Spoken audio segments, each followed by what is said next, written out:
अनुराग, आपके यहाँ की ग्राउंड रिपोर्ट क्या है? वोटर टर्नआउट कैसा है? पहले 2 घंटे होने जा रहे हैं, 1 घंटा 40 मिनट हो चुका है वोटिंग शुरू हुए।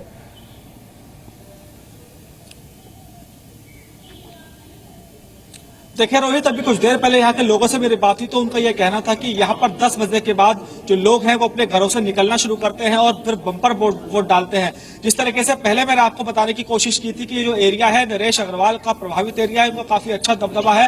नरेश अग्रवाल की जो भी क्षेत्रीय पार्टियों में जब वो रहे, उनका दबदबा इसलिए रहता है क्योंकि उनके ऊपर तमाम पॉलिटिकल पार्टियों का विश्वास होता है कि नरेश अग्रवाल अपना जो एरिया है वहां पर सबसे ज्यादा विधानसभा सीटें जिता लेते हैं। शायद यही वजह थी कि बसपा सुप्रीमो ने उनको राज्यसभा सांसद बनाया। उसके बाद उन्होंने बसपा के खाते में 6 सीटें जीत कर दी। उसके बाद जब 2012 का चुनाव आया तो समाजवादी पार्टी के खाते में उन्होंने 6 सीटें यहां से निकाल कर दी।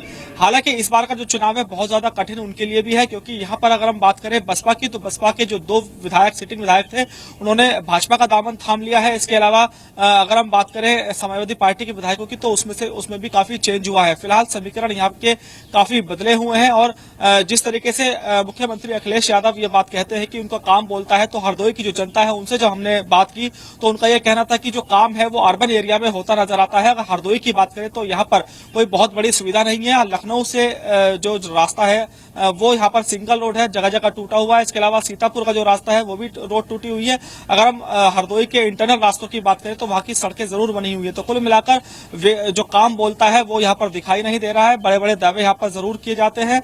इसके अलावा अगर हम बात करें कांग्रेस सपा गठबंधन की तो यहाँ पर एक चीज यहाँ पर देखने को मिल रही है कि जो कांग्रेस का जो वोट है वो समाजवादी पार्टी को ट्रांसफर नहीं हो रहा है। समाजवादी पार्टी का जो वोट है वो कांग्रेस को जरूर ट्रांसफर हो रहा है। कुल मिलाकर जो वोटर है वो बहुत ज्यादा यहाँ पर कंफ्यूज नजर आते हैं। ठीक है रोहित, वापस आएंगे आपके पास और शिल्पा के पास भी चलेंगे। वहाँ जसवंत नगर में लंबी लंबी लाइनें लगी हुई हैं, वहाँ के लोग क्या कहते हैं? हालांकि पहली बार जब हमने उनसे बात की तो उनका कहना था यहाँ तो सब कुछ ठीक ठाक है, सब कुछ बहुत बढ़िया है।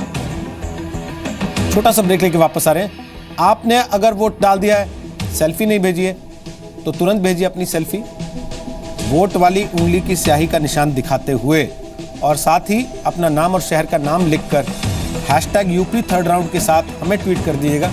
हम आपकी तस्वीर भी टीवी पर दिखाएंगे।